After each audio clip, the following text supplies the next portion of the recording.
దేవుడు భక్తిహీనుణ్ణి కొట్టివేసినప్పుడు, అనగా వాని ప్రాణం తీసివేసినప్పుడు అతనికి మరేదైనా ఆధారం అంటూ ఉన్నదా? దేవుడు వాని ప్రార్థన ఆలకిస్తాడా? సర్వలోకము విస్తారమైన జ్ఞానముతో నింపబడి ఉండగా నిజమైన జ్ఞానం ఎక్కడ దొరుకుతుంది? వివేచన దొరుకు స్థలమంటూ ఎక్కడ ఉన్నది? ఆలోచిద్దాం.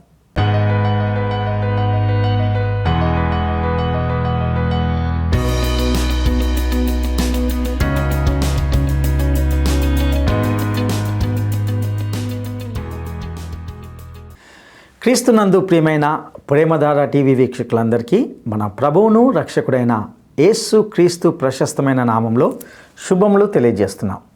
నేటి మన ఈ పాఠంలో యోబు గ్రంథము 27-28 అధ్యాయాలను ధ్యానించుకోబోతున్నాం. కష్ట సమయాల్లో యథార్థతను కాపాడుకోవడం గురించి మనం ఇక్కడ నేర్చుకుంటాం. అపారమైన బాధ ఉన్నప్పటికీ యోబు తన నీతిలో స్థిరంగా నిలిచి తప్పుడు ఆరోపణలు తిరస్కరించినట్టుగా గమనిస్తాం. ఈ భాగము దుష్టుల విధిని మరియు దేవుని న్యాయాన్ని మరింత ప్రకాశవంతం చేస్తుంది. ఇందులో యోబు తన నిర్దోషత్వాన్ని ధృవీకరిస్తూ గంభీరమైన ప్రమాణం చేస్తాడు. తాను జీవించినంత కాలం, దేవుని ఆత్మ తనలో ఉన్నంతకాలం తాను అబద్ధం లేదా మోసం మాట్లాడనని, తన నీతిని గట్టిగా పట్టుకొని దానిని విడిచిపెట్టనని అతను నొక్కి చెప్పుతున్నట్లుగా గ్రహిస్తాం. దేవుని దృష్టిలో చెడు చేసేవారి అంతిమ విధిని గూర్చి, ఎదుర్కొనే శిక్షణ గురించి యోబు చర్చిస్తూనే ఉన్నాడు.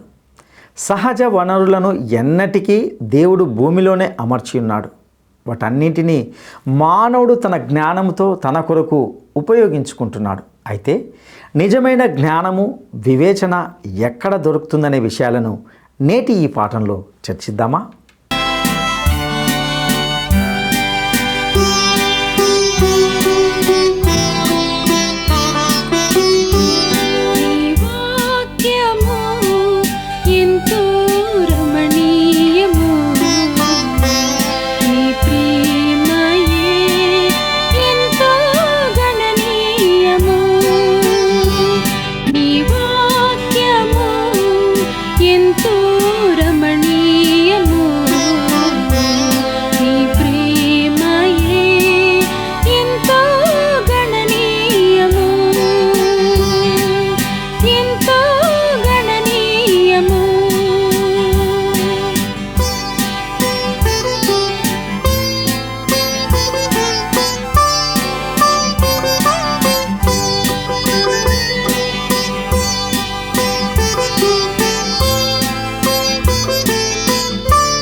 ఎంతో రమణీయము నీ ప్రేమయే ఎంతో గణనీయము ఎంతో గణనీయము.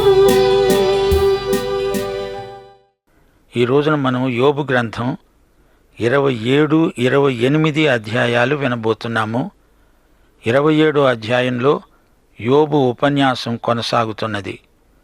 యోబు మాటలలో ఎన్నెన్నో ఆధ్యాత్మిక సత్యాలు మనము నేర్చుకుంటాము. ఈ మాటలు మన జీవిత కేంద్రంలోనికి సూటిగా దూసుకుపోతాయి. యోబుకు ఎన్నెన్నో శ్రమలు వచ్చాయి. శ్రమల బడిలో యోబు గొప్ప పాఠాలు నేర్చుకున్నాడు. విశ్వాసులకు శ్రమలు ఎందుకొస్తాయి అనే ప్రశ్నకు ఈ గ్రంథంలో జవాబు దొరకదు. దేవుని బిడ్డలు పశ్చాత్తాపం అంటే ఏమిటో నేర్చుకోవడానికి ఈ గ్రంథం ఉపకరిస్తుంది. ఈ సత్యాన్ని కొంచెము వివరించనియండి. ఒక పాపి దేవుని వద్దకు వస్తాడు. వచ్చి ఏం చేస్తాడు?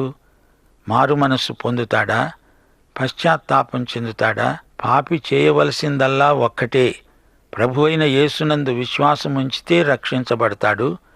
అపొస్తలుల కార్యములు 16వ అధ్యాయం 31వ వచనం, ప్రభువైన యేసునందు విశ్వాసముంచు, అప్పుడు నీవు నీ ఇంటివారు రక్షించబడతారు.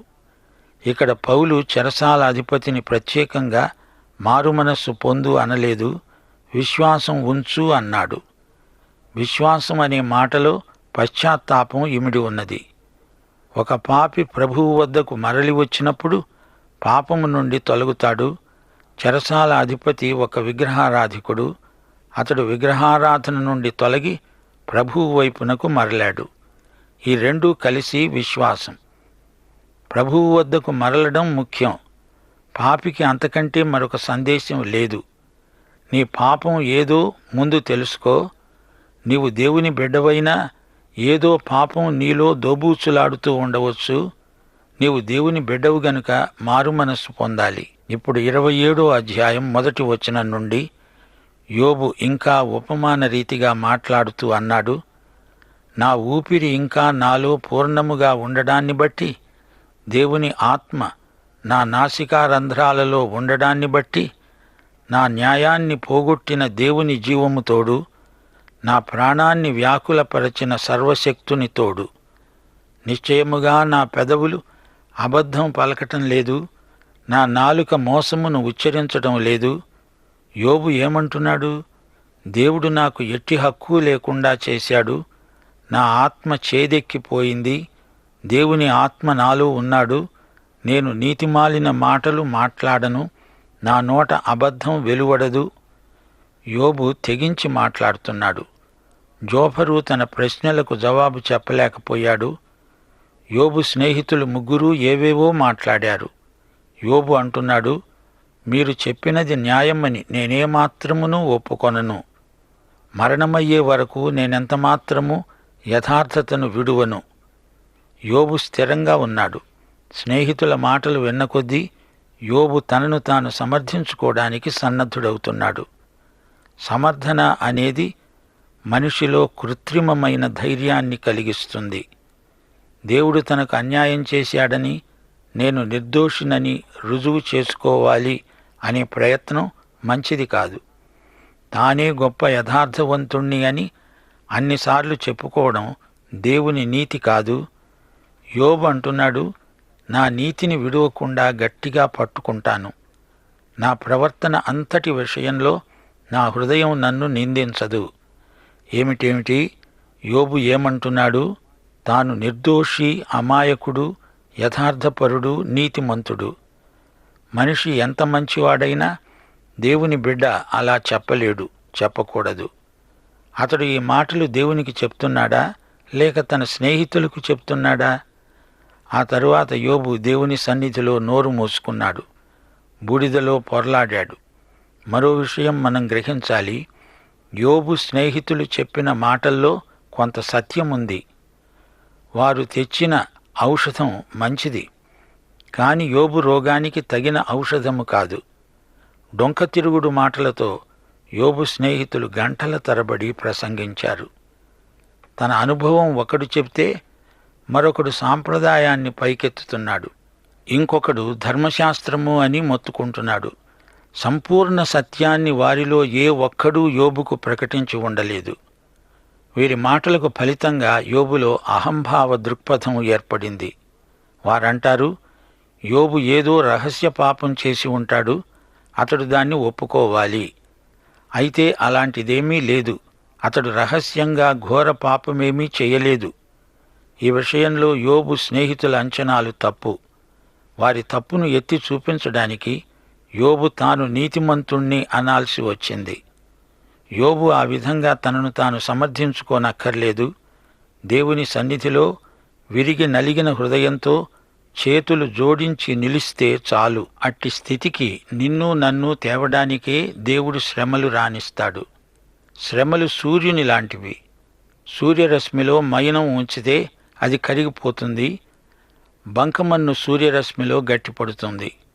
శ్రమలు వచ్చినప్పుడు కొందరు కరిగిపోతారు, మరికొందరు గట్టిపడతారు. ఇప్పుడు యోబు గట్టిగా ఉన్నాడు. నేను యథార్థపరుణ్ణి అని సవాలు చేస్తున్నాడు. నా మనస్సాక్షి నన్ను గద్దించటం లేదు, అందుచేత నేను నీతిమంతుణ్ణి అంటూ బుకాయించేవారు మన మధ్య ఎందరో ఉన్నారు. ప్రియ సోదరుడా, సోదరి, నీవు రక్షించబడి ఉండవచ్చు, కాని నీలో స్వనీతి సంబంధమైన కాఠిన్యం ఉండవచ్చు. నీలో అహంభావం దాగి ఉండవచ్చు. ఇలాంటి అపసవ్య వైఖరులను పరిశుద్ధాత్మ మనకు బయలుపరుస్తాడు. 7వ వచనం యోబు అంటున్నాడు, నాకు శత్రువులైన వారు దుష్టులుగా కనబడుదురుగాక, నన్ను ఎదిరించేవారు నీతిలేని వారుగా కనబడుదురుగాక. ఏమిటి యోబు ఇలా మాట్లాడుతున్నాడు? తనతో ఏకీభవించని వారందరూ దుర్మార్గులా, తనకు శత్రువులా? ఇది చాలా ప్రమాదకరమైన ధోరణి. ఇప్పుడు చూడండి, యోబు దుర్మార్గులకు దుష్టులకు ఎట్టి దుర్గతి పడుతుందో రుజువు చేయడానికి ఉపన్యాసం మొదలుపెడుతున్నాడు. 8వ వచనం, దేవుడు అతన్ని కొట్టివేసేటప్పుడు, అతని ప్రాణం తీసివేసేటప్పుడు భక్తిహీనునికి ఆధారమేది? అతనికి బాధ కలిగినప్పుడు దేవుడు అతని మొర్ర వింటాడా? అతడు సర్వశక్తుని యందు ఆనందిస్తాడా? అతడు అన్ని సమయములలో దేవునికి ప్రార్థన చేస్తాడా? దేవుని హస్తమును గూర్చి నేను మీకు ఉపదేశిస్తాను. సర్వశక్తుడు చేసే క్రియలను నేను దాచిపెట్టను.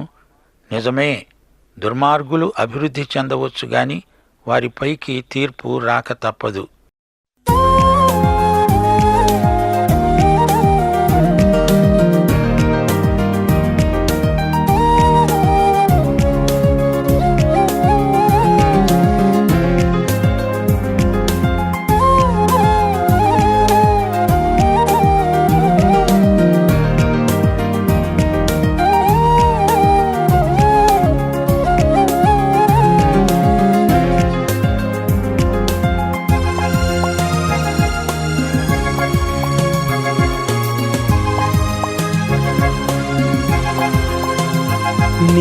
నీవుండగా నాకేమి కొదువా నా యేసువా, నీవుండగా నాకేమి కొదువా నా యేసువా, నీవే నా జీవం, నీవే నా సర్వం,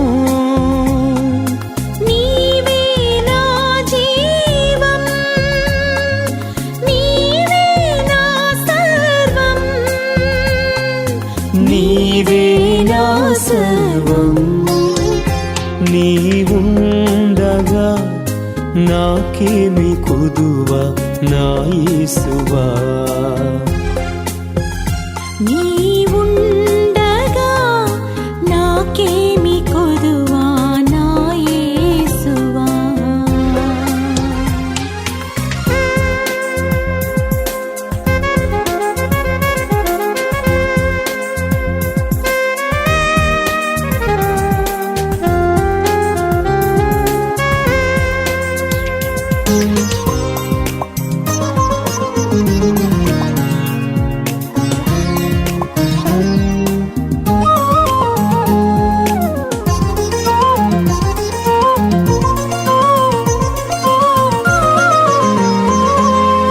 కష్టములలో బాధలలో శోధనలో వేదనలో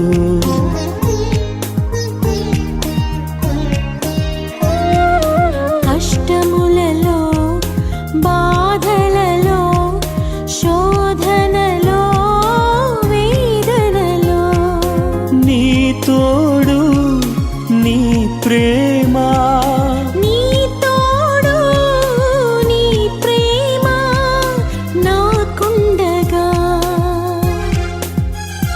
నీవుండగా నాకేమి కొదువా నా యేసువా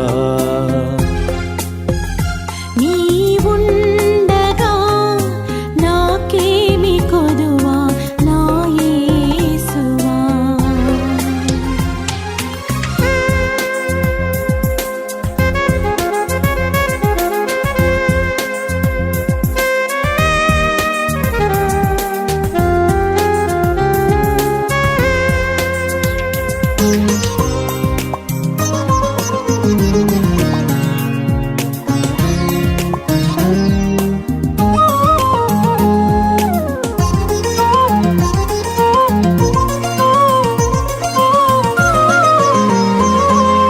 నీ కృపను నీ ప్రేమను క్షణ క్షణము ప్రతిదినము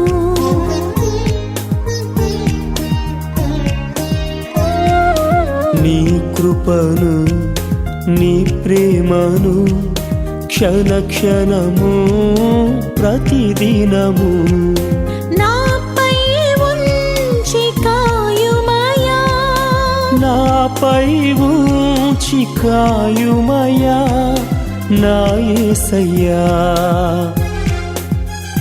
నీవుండగా నాకేమి కొదువా నా యేసువా నీవుండగా నాకేమి కొదువా నా యేసువా నీవే నా జీవం 19వ వచనం, వారు ధనము గలవారై పండుకుంటారు గాని మరల లేవరు, కన్నులు తెరవగానే వారుండరు. భయములు జలప్రవాహముల వలె వారిని తరిమి పట్టుకుంటాయి. రాత్రివేళ తుఫాను వారిని ఎత్తుకొని పోతుంది. తూర్పుగాలి వారిని కొనిపోగా వారు సమసిపోతారు. అది వారి స్థలములో నుండి వారిని ఊడ్చివేస్తుంది.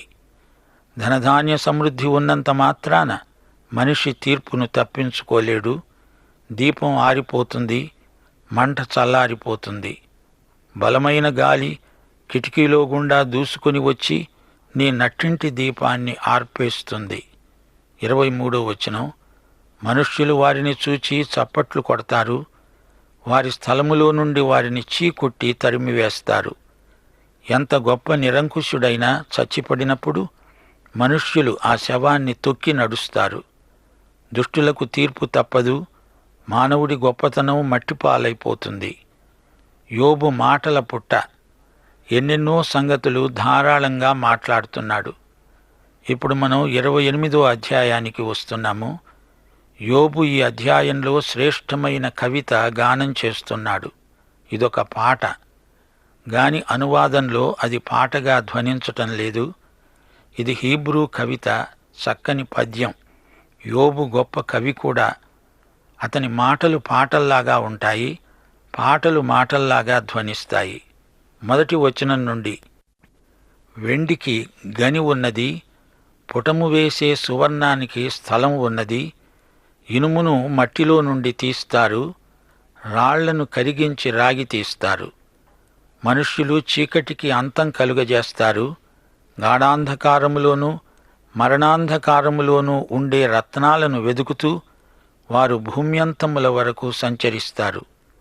ఖనిజాలు భూమిలోనే దొరుకుతాయి. భూగర్భంలో దాగి ఉన్న విలువైన ఖనిజాలు ఎన్నెన్నో ఉన్నాయి. మానవుడు పూర్తిగా భూగర్భ నిధిని పరిశోధించజాలడు. జనులు తిరిగే స్థలాలకు చాలా దిగువగా మనుష్యులు సొరంగము తవ్వుతారు. వారు పైన సంచరించే వారి చేత మరువబడతారు. అక్కడ వారు మానవులకు దూరంగా ఉండి ఇటు అటు అల్లాడుతుంటారు. భూమి నుండి ఆహారం పుడుతోంది, దాని లోపలి భాగము అగ్నిమయమైనట్లు ఉంటుంది. భూగర్భములో నుండి ఖనిజములే కాదు, మనకు ఆహారం కూడా లభిస్తోంది. దాని రాళ్ళు నీలరత్నములకు స్థానం, దానిలో సువర్ణమయమైన రాళ్లున్నాయి. ఆ త్రోవ ఏ క్రూర పక్షికైనా తెలియదు, డేగ కన్నులు దానిని చూడలేవు. గర్వము గల క్రూర జంతువులు దానిని త్రొక్కలేవు. సింహము ఆ మార్గమున నడువలేదు. ఆకాశ పక్షులకు భూగర్భమందలి ఖనిజముల సంగతి ఏమి తెలుసు? డేగకు తెలుసునా? క్రూర జంతువులకు తెలుసునా? సింహానికి తెలుసునా? ఇంతవరకు ఎవరూ కనుగొనజాలని నిక్షేపములు ఎన్నో భూగర్భంలో ఉన్నాయి. మనుష్యులు స్ఫటికము వంటి బండను పట్టుకుంటారు, పర్వతాలను వాటి కుదుళ్ల సహితముగా బోర్లదోస్తారు. భూకంపాలు వస్తాయి, ఎన్నో ఉత్పాతాలు చెలరేగుతాయి. తన లోపల ఉన్నదంతా భూమి వెళ్ళగక్కుతుంది. 10వ వచనం, బండలలో వారు బాటలు కొట్టుతారు. వారి కన్ను అమూల్యమైన ప్రతి వస్తువును చూస్తుంది. మరుగై ఉన్న వస్తువును వారు వెలుగులోనికి తెప్పిస్తారు. భూమిలోని ఖనిజాలే కాదు, దేవుని జ్ఞానం అంతకంటే గొప్పది. అయితే ఈ జ్ఞానం ఎక్కడ దొరుకుతుంది? వివేచన దొరికే స్థలము ఎక్కడ ఉన్నది? నరులు దాని విలువను ఎరుగరు. ప్రాణులున్న దేశంలో అది దొరకదు. అగాధము అది నాలో లేదు అంటుంది, సముద్రము అది నా వద్ద లేదు అంటున్నది. యోబు అంటున్నాడు, నా స్నేహితులారా, ఈ జ్ఞానము మీలో కూడా లేదు. ఈ సందర్భంలో భూగర్భ శాస్త్రజ్ఞులకు ఒక హెచ్చరిక: మీరు పరిశోధకులు మాత్రమే. మీ పరిశోధన లక్ష్యం దేవుడై ఉంటే అది మీకెంతో మేలు. సువర్ణము దానికి సాటి అయినది కాదు, దాని విలువ కొరకై వెండిని తూచరాదు. చంద్రమండలం నుండి రాళ్లు తేవడానికి ఖగోళ శాస్త్రవేత్తలు ఎంతో పాటుపడుతున్నారు. అయితే దేవుణ్ణి గురించి తెలుసుకోలేకపోతున్నారు. అది ఓఫీరు బంగారమునకైనా, విలువగల గోమేధికముకైనా, నీలముకైనా కొనబడేది కాదు. సువర్ణమైన స్ఫటికమైన దానితో సాటి కావు. ప్రశస్తమైన బంగారు నగలకు ప్రతిగా అది ఇవ్వబడదు. పగడముల పేరు, ముత్యాల పేరు దాని ఎదుట ఎత్తనే కూడదు. జ్ఞాన సంపాద్యము కెంపుల కన్నా కోరదగినది. యోబు స్నేహితులకు ఇట్టి జ్ఞానము లేదు. 19వ వచనం, కూషు దేశపు పుష్యరాగము దానితో సాటిరాదు. శుద్ధ సువర్ణానికి కొనబడేది కాదు. అది అతీత జ్ఞానం. అట్లయిన జ్ఞానము ఎక్కడ నుండి వస్తుంది? వివేచన దొరికే స్థలము ఎక్కడ ఉన్నది? అది సజీవులందరి కన్నులకు మరుగై ఉన్నది. ఆకాశ పక్షులకు మరుగు చేయబడి ఉన్నది. మేము చెవులార దానిని గూర్చిన వార్త విన్నామని నాశనము మరణము అంటాయి. మరణము దాని అవతల ఏమున్నదో మనకు చెప్పదు. చెబితే అదే జ్ఞానము. చనిపోయిన తరువాత ఏమి జరుగుతుందో తెలియనివారు ఎలాంటి జ్ఞానులు? 26వ వచనం, వర్షానికి కట్టడ నియమించినప్పుడు, ఉరుముతో కూడిన మెరుపునకు మార్గము ఏర్పరచినప్పుడు ఆయన దానిని చూచి బయలుపరిచాడు. దానిని స్థాపన చేసి పరిశోధించాడు. ఉరుములు మెరుపులను గురించిన జ్ఞానము పరిశోధన చేయగలవాడెవడు? ఈ మర్మజ్ఞానము దేవుని యందే గుప్తమై ఉన్నది. 28వ వచనం, యెహోవా యందలి భయభక్తులే జ్ఞానమని, దుష్టత్వము వెడవడమే వివేకమని దేవుడు నరులకు సెలవిచ్చాడు. ప్రియశ్రోతలారా, యోబులో ఏదో రహస్య పాపం ఉన్నదని వీరు గొడవ చేస్తున్నారు. అది వీరు అనుకున్నది మాత్రం కాదు. యోబులో ఉన్నది అహంభావం, నేను అనే సర్వనామం. ఇది ఉత్తమ పురుష అంటున్నది వ్యాకరణం. యోబులో ఎక్కడో ఓ మూలన గర్వం దాగి ఉన్నది. నేను, నన్ను, నా కొరకు, నా గురించి, నా వలన, నా యందు అని మాట్లాడే ఈ సర్వనామం సర్వబలహీనతలకు మూలం. సోదరీ సోదరులారా, వింటున్నారా? ఈ నేను అనే జబ్బు మనలో చాలామందికి ఉంది. ఈ నేను లేనుగా మారాలి.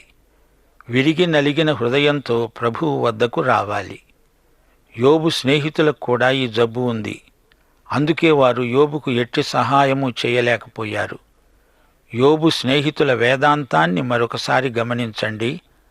ఎలీఫజు తన అనుభవంలో నుంచి మాట్లాడుతున్నాడు. అతడు మనస్తత్వ శాస్త్రజ్ఞుడు, సవ్యంగా ఆలోచిస్తానంటాడు. ఇంకా బిల్దదు సాంప్రదాయవాది. ఇతనిది వేదాంత దృక్పథం. వేదాంతం మానసిక తృప్తి కలిగించవచ్చు గాని ఆత్మకు ఓదార్పు కలిగించలేదు. జోఫరు సిద్ధాంతి. ఇక వీరి వాదోపవాదాలు త్వరలో ముగింపునకు వస్తాయి. పాఠం సమాప్తం. దైవాశీస్సులు.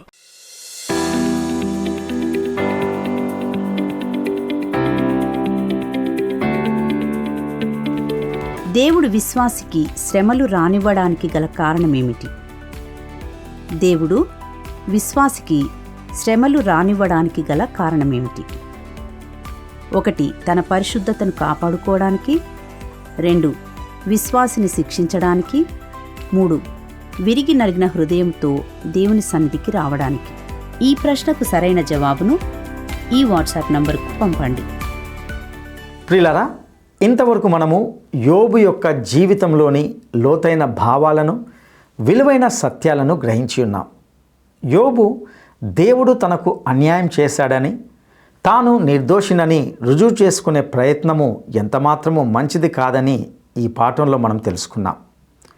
ఒక దేవుని బిడ్డ తన స్వంత శక్తి ద్వారా, భక్తి ద్వారా తనను తాను నీతిమంతునిగా చెప్పుకోకూడదు. ఎందుకంటే దేవుని నీతియే మన నీతి అవుతుంది తప్ప మన స్వనీతి మనలను నీతిమంతులుగా చేయదు.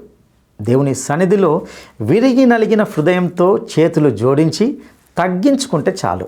అలాంటి స్థితిలోనికి తీసుకురావడానికి దేవుడే మన జీవితంలో శ్రమలను అనుమతిస్తాడు. యోబు యొక్క జ్ఞానం మరియు అవగాహన అస్పష్టమైన స్వభావాన్ని బయలుపరుస్తుంది. భూమి నుండి విలువైన వనరులను కనుగొని వెలికి తీసే మానవాళి సామర్థ్యాన్ని, మానవ చాతుర్యంను మరియు కృషిని గూర్చి మాట్లాడినప్పటికీ నిజమైన జ్ఞానం మానవ అవగాహనకు మించింది. యోబు ఈ జ్ఞానాన్ని బంగారం లేదా వెండితో కొనలేడని, విలువైన రాళ్ల పరంగా దానిని విలువ కట్టలేడని నొక్కి చెప్పాడు. దాని విలువ అన్ని భూ సంబంధమైన సంపదలను అధిగమిస్తుంది. ప్రభు పట్ల భయభక్తులు కలిగి ఉండడమే అసలైన జ్ఞానం.